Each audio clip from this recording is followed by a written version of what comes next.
High, আমি পূর্ব বর্ধমান থেকে শৈলী বলছি। কেমন আছো তোমরা সকলে? আশা করি সকলেই খুব ভালো আছে। চলে এসেছি নতুন আরেকটা ব্লগ ভিডিও। এখানে আমাকে মা হচ্ছে কি সকালবেলায় ডেকে বললো যে এদিকে আয়, তোকে একটা কাজ শিখিয়ে দেবো। তো মা এখানে হচ্ছে এঁচড় কাটছিল, তাই মা বলছিল দেখ আমি কি করে কাটি, নাহলে শ্বশুর বাড়িতে গিয়ে কি করে কাটবি। হ্যাঁ, তেল ছাড়া কি করে ইঁচড় কাটতে হয় তুই শুধু দেখে নে আমার কাছ থেকে। আমি একটুখানি দেখছিলাম আর তোমাদেরকেও দেখাচ্ছি। তারপরে আমার আর একদমই ভালো লাগতেছিল না এসব দেখতে, কারণ শ্বশুর বাড়ি যখন যাবো তখন দেখে নেবো। তাই ওখান থেকে উঠে এক দৌড় মেরেছি ঘরে, আর মা তো বাইরে থেকে ডেকেই যাচ্ছে কিন্তু আমি যাচ্ছি। যাই হোক, তারপরে মা আমাকে বললো যা রান্নাঘরে ভাত বসানো আছে শুধু দেখে আয়। আমি শুধু দেখেই যাচ্ছিলাম, কিছুই করিনি, কারণ আমাকে কিছু করতেই বলেনি।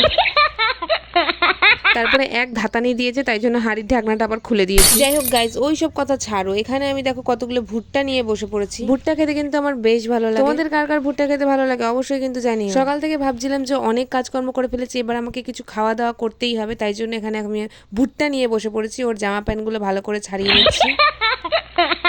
আর ওই পাশ থেকে মা চেল্লাচ্ছে, বলছে কোনো কাজকর্ম নেই, সারাদিন শুধু খাওয়া আর ঘুমানো, খাওয়া আর ঘুমানো। দূর করে দেবো এই বাড়ি থেকে, শ্বশুর বাড়িতে গিয়ে বুঝবি ঠেলা। মায়ের কথা আমি এক কান দিয়ে শুনে আরেক কান দিয়ে বের করে দিচ্ছিলাম, আর আমার কাজ আমি নিশ্চিন্ত মনে করে যাচ্ছি। এতটা কসরত করতে হয়েছে না এই ভুট্টার এগুলো ছাড়াতে গিয়ে, আমার যে কি অবস্থা, কি শক্তিটাই না প্রয়োগ করতে হয় এগুলো ছাড়ানোর জন্য। আমি কুইরা একটা মানুষ, তার উপরে যদি এত শক্তি আমার ক্ষয় করতে হয় তাহলে কেমনটা লাগে।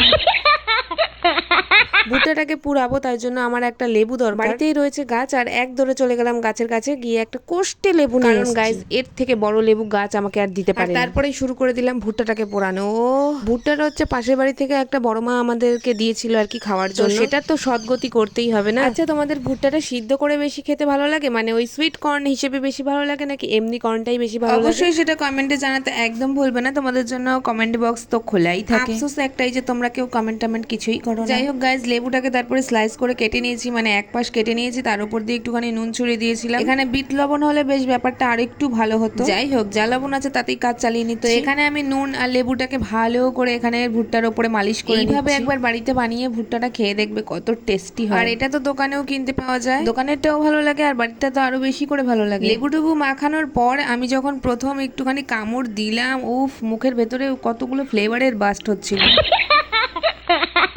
ভিডিও দেখে কার কার জিভে জল চলে আসছে অবশ্যই কিন্তু কমেন্টে জানাবে, না হলে আমার আবার পেটে ব্যথা করবে। না, এটা মানে অনেকদিন আগেকারই ভিডিও, আমি অনেকদিন পরে আর কি পোস্ট করছি। মানে ভুট্টাটা খেয়ে কখন আমি ট্যাঙ্কিতে দিয়ে ফেলেছি। ও বোঝুনি তোমরা যে ট্যাঙ্কি জিনিসটা কি? আচ্ছা ঠিক আছে ঠিক আছে, বুঝতে হবে না, থাক। লাস্টে ভুট্টা খেতে খেতে খেতে খেতে কি আর বলবো, আমার গালের চোবড়া চোয়াল সবকিছু ব্যথা হয়ে গেছে। তাই এখানে আমার অবস্থাটা শুধু একবার দেখো, মানে ভুট্টাটা তো অনেকটাই বড় ছিল, তার জন্য হচ্ছে কি গাল মাল দাঁত সব ব্যথা হয়ে গেছে।